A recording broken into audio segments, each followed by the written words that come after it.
मजे करो। किसने देखा है कल? इसी बीच मीना के मैदान से दिल दहला देने वाली खबर है। हुजूर, आखिर कयामत कब आएगी? यही हैं, यही मोहम्मद बिन अब्दुल्ला हैं। कौन है वो जो मक्का में खुद को मेहदी कहता है?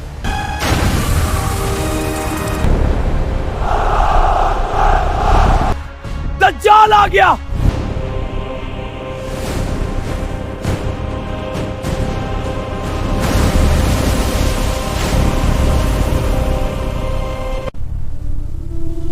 इस्तांबुल से इस वक्त की सबसे बड़ी खबर। तुर्की में तख्ता पलट के बाद इस्लामिक हुकूमत का पूरी तरह खात्मा हो चुका है।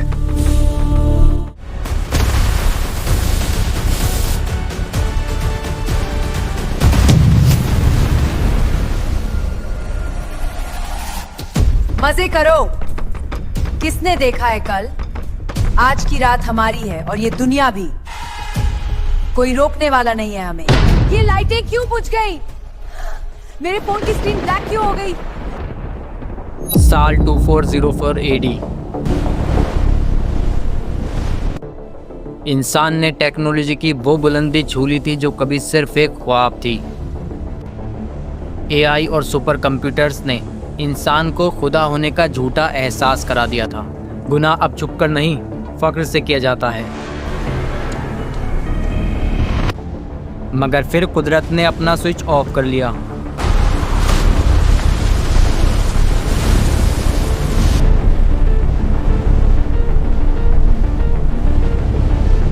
मशरिक की जानिब से लगातार 3 रातों तक एक आग निकली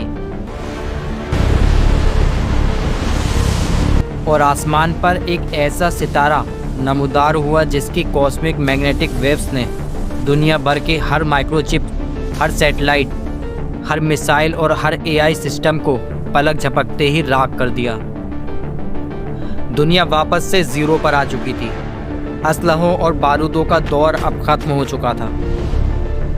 इंसान जिसे अपनी तरक्की पर घमंड था, वो आज दोबारा तलवार, नेज़े और घोड़ों के दौर में धकेल दिया गया था। से इस वक्त की सबसे बड़ी खबर आ रही है। तुर्की में तख्ता पलट के बाद इस्लामिक हुकूमत का पूरी तरह खात्मा हो चुका है। मुसलमानों का आखिरी मजबूत किला ढह गया है।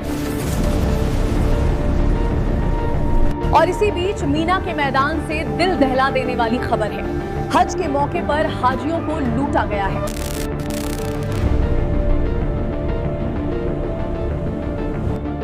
इस्लाम सिमटते सिमटते सिर्फ मक्का और मदीना की पांवों तक रह गया।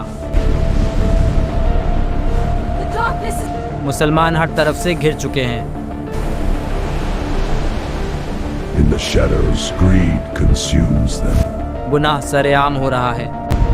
जब हर तरफ अंधेरा हो तो रोशनी पुरानी किताबों में तलाश की जाती है। एक अजीम आलिम ने सदियों पहले इस वक्त की तस्वीर खींच दी थी। हुजूर, आखिर कयामत कब आएगी? क्या कोई इसका वक्त जानता है? बेटा, कयामत कब आएगी इसका इल्म कतई सिर्फ अल्लाह और उसके रसूल को है, लेकिन निशानियां जरूर बता दी गई हैं। जब तुम देखो कि वक्त छोटा हो गया है और फितने बारिश के कतरों की तरह गिर रहे हैं तो समझ लो कि तस्बीह का धागा टूट चुका है। 1836 हिजरी के बाद दुनिया एक भयानक मोड़ पर होगी।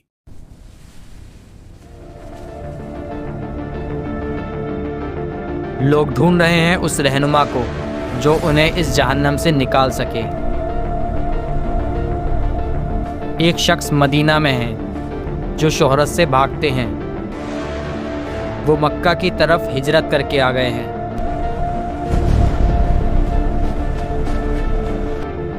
यही हैं, यही मोहम्मद बिन अब्दुल्ला हैं।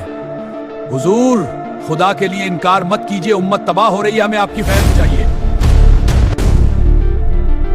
नहीं, मुझे छोड़ दो। मैं इस काबिल नहीं कि इतनी बड़ी जिम्मेदारी उठा सकूं। आशूरा की रात ईशा की नमाज के बाद मक्का में मकाम इब्राहीम और हजर अस्वद के दरमियान ज़बरदस्ती उनके हाथ पर बैत की जाती है। तभी आसमान से एक आवाज़ गूंजती है, ये अल्लाह का खलीफा मेहदी है, इसकी बात सुनो और इसकी इताअत करो।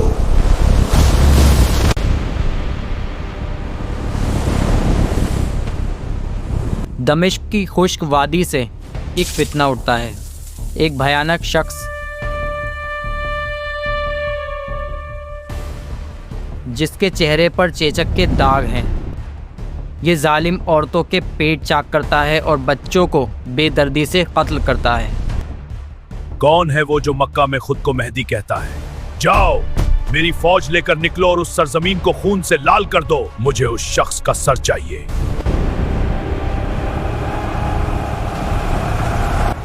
सूफियानी की फौज तकब्बुर के साथ बढ़ती है, मगर मैदान बेदा में अचानक जमीन फटती है और पूरी की पूरी फौज उसमें जिंदा दफन हो जाती है। सिर्फ एक शख्स खबर देने के लिए बाकी रह जाता है। इस मोजिज़े के बाद खुरासान से काले झंडे वाली फौज निकलती है। अब वक्त था अल मलहमा अल कुबरा का, तारीख की वो सबसे खौफनाक जंग। दबिक और अमाक के मैदान में दुश्मन 80 झंडों के नीचे जमा है और हर झंडे के नीचे 12,000 फौजी हैं। करीब 10 लाख का दुश्मनों का लश्कर पूरी तरह लोहे में ढका हुआ है। ए अल्लाह के गाजियों, आज मुकाबला उस रूम से है जो हमें जड़ से मिटाने आया है। अपनी तलवारों की धार तेज कर लो, अपने सीनों को चौड़ा कर लो। आज या तो हमें शहादत मिलेगी या फिर इस जमीन पर हमेशा के लिए हक कायम होगा। आगे बढ़ो।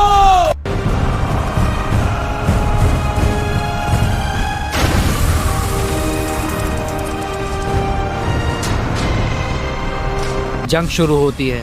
तलवारों की झनकारों से कानों के पर्दे फट रहे हैं।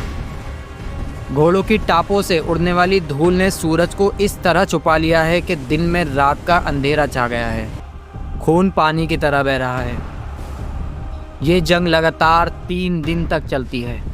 पहले दिन मुसलमानों का 1/3 हिस्सा दुश्मनों की ताकत देखकर डरकर भाग जाता है। ये वो लोग हैं जिनकी तौबा कभी अल्लाह कबूल ही नहीं करेगा। दूसरे दिन मुसलमानों का एक बड़ा हिस्सा बहादुरी से लड़ते हुए शहीद हो जाता है। ये अल्लाह के नज़दीक अफजल शहीद हैं। मेरे भाई, सीने पर वार खाना लेकिन पीछे मत हटना। इमाम को अकेला मत छोड़ना। मैं इन तलवारों की छांव में जन्नत की खुशबू सूंघ रहा हूं। तीसरे और आखिरी दिन अल्लाह की मदद आती है। बाकी बचे हुए मुसलमान दुश्मन पर ऐसे कहर बनकर टूटते हैं कि दुश्मनों के पांव उखड़ जाते हैं। ज़मीन लाशों से भर जाती है। एक अजीम फतह जिसका जिक्र आसमानों पर किया जाता है। ये जंग जीतने के बाद मुसलमानों का खौफ पूरी दुनिया पर इतना छा गया था कि जब इमाम मेहंदी की फ़ौज इस्तांबुल की दीवारों तक पहुंचती है तो न तोपें हैं न बारूद, सिर्फ एक आवाज़ फिजाओं में गूंजती है।